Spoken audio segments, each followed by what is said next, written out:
Good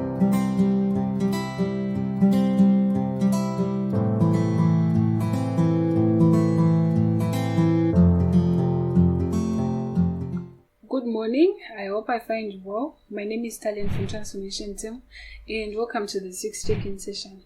So we've been running this series of videos where we share emotional wellness tips, and our hope is to equip you with skills and tools that will help you get through difficult times, especially now where there's a lot of uncertainty, fear, and anxiety because of the coronavirus. So you can check out the videos that we've posted before, and you can also be on the lookout for videos that we're going to be posting every Wednesday at 10 a.m. So today I'm going to be talking about anniversary reactions or the anniversary effect. So on our calendars, there are days that we've marked as days that you celebrate. This can be wedding dates, graduations, or birthdays, or when we bought our first car. These are days that we actually look forward to, and we set plans on how we are going to commemorate them. So there is a flip side to it. The days that are also marked on our calendars, but that we don't normally look forward to because they remind us of a difficult time. So those are the days that I'm going to be talking about. So when something awful happens, our lives are changed. They don't remain the same. And these are especially things that leave emotional dents on us. And this can be losing family, losing loved ones, breakups, divorces, accidents, the things that leave us with a lot of pain. So by saying the anniversary effect or anniversary reactions, I mean a re-triggering or re-experiencing of a traumatic event that occurs because of a time cue. A time cue can be anything that was associated with the time the trauma occurred. It can be a season of the year, a particular day, date, or an hour. And anniversary reactions can be a way to show that we are not yet over the trauma of the experience. And you may need to process or work through the grief, the pain, the trauma. The triggering of feelings or memories that will cause you, in a way, to live through some of these difficult and painful experiences and emotions all over again is what the anniversary effect is. So people react differently when it comes to these days, and I'm just going to list emotional and physical reactions that are across the board that most people experience. So the emotional ones include preoccupation with the thoughts about the event.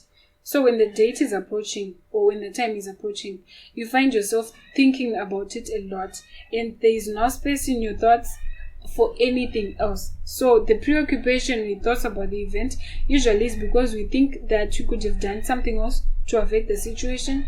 We could have reacted in a different way and things would have turned out differently. So there are a lot of thoughts that come and go. There is fear of recurrence, where you think that it may happen again. So say it's an accident. When the date that it occurred is approaching, you may start avoiding certain routes or avoiding traveling altogether because you fear that it may happen again. So there is also anxiety about separation from loved ones. I think this is mostly the result of preoccupation with thoughts and about the event. So anxiety about separation from loved ones could be that you think that since my father died on the 6th of April, my mom may also die the same day, or my brother may also die on the same day, or I may pass away on the same day. So there is anxiety about separation, or you think that since you broke up with your previous boyfriend in a certain month, you may also break up with the one that you have right now in the same month. So there is also depression associated with this, sadness and hopelessness. I think emotional reactions mostly are a result of the preoccupation with the thoughts about the event. So the more you think about it, the more you sink deep in depression and sadness and hopelessness.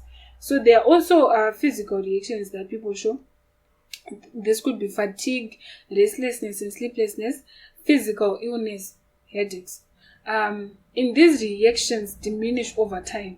It is important to remember that we react differently as well. So you may go through the same experience with someone else, and their reaction may be totally different from yours. So there is no need to expect that since I'm mourning my father because he died today, since I'm going through all these reactions, emotional ones and physical ones, someone else who also experienced that same loss should be doing the same thing. I mean, I have a brother who also lost his father on that very day. If I'm not in a position where I should be expecting him to do the same things that I'm doing or to react in the same way that I'm reacting. So I'm just going to list also things that I think we can do to make it better, to make the experience better for ourselves. So keeping your usual routine with work or activities that you enjoy. That gives you a chance to get distracted from the overwhelming thoughts and feelings. I'm not saying do not run away. I'm not saying do not overwork so that you don't actually have to feel these things.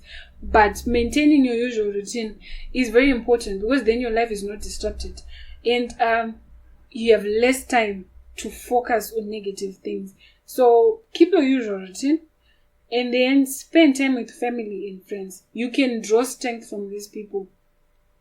And it's important to also check the kind of people that you have. There are people who give you space to feel whatever you're feeling, and they encourage you and support you. And then there are people who do not understand you sometimes. And when you say, I am still going through pain from losing my boyfriend, by now you should be over this. By now you should not be mourning the same way because it's been a long time. And they expect you to get over things by a certain time, and this does not give you a space where you can actually fully or freely express yourself. So when you spend time with family and friends, also check the type of people that you're spending your time with. Some may promote your wellness and others may not, so just pay attention to this and allow yourself to feel whatever emotions arise. This is the most outstanding one for me. Allowing yourself to feel emotions. You're opening yourself up to feeling pain, to feeling a lot of things that may be overwhelming, but that is also good because when you begin to label these things, you can then be able to deal with them. Like, suppose you feel angry. If you can tell that you are angry, then you can find out why you're angry and what you can do to help yourself. So allowing yourself to go through them, then labeling, then processing. Leaning into your feelings can help you process them better. So that is why I'm saying this one is outstanding for me. I believe in going through the process. And you can also write down your thoughts and your feelings. It feels like you're offloading whatever is on your mind and whatever is in your heart onto a piece of paper. So you feel a lot better after this process. I do that sometimes. I just take a pen and paper and then I start writing everything that is going through my mind. And when I'm done, it feels like I've told someone who will keep my secrets. It feels like someone was listening to me. And then you can discard the paper or you can keep it for references to check after a certain period of time if you're making any progress at all. So writing down your thoughts and your feelings can also help you to get through the day, to get through the weeks or time leading towards that specific anniversary. So remember that it is temporary. Anniversary reactions can be very strong, but then they pass within a week or two, and you get to a point where you feel normal again. So you find that when this traumatic event happened on the 6th of April, but then between May and February, I'm okay. But then when we are getting to March and towards April, that's when it becomes difficult for me because I'm heading towards that very specific day or that specific time. So it goes away, and as the years pass by, I do not react the same way I did in 2007 or 2008 because this happened in 2006. We are now in 2020. I remember that my father passed away on the 6th of April, but the effects that this day has on me have changed. That's why I'm saying that you get to a point where you feel better eventually. So events that happened in the past continue to impact our lives.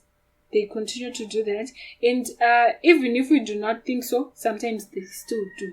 So I'm trying to say that even if you're not thinking about it actively, your subconscious may remember, and your body may also remember the type of pain you went through at a certain period of time. Someone was saying they feel physical pain when they're approaching the day they lost their child, and even without knowing the date, they know that this type of feelings that I'm having are linked with the loss of my child. So our bodies remember the pain, our subconscious remember it. So even if we do not think so, we go through these anniversary reactions. it is important to not dismiss past tragedies and losses. So these things happened. They are a part of our history. They are a part of our lives. And they have changed us one way or another. So it is important to not dismiss them, but to rather embrace them and acknowledge them and to let them in our awareness so that we can deal with them better. Like I was saying earlier, allowing yourself to feel whatever emotions arise is just the same as what I'm saying now, that if you acknowledge them and embrace them and you let them into your awareness, you can deal with them better. You find processing them easier.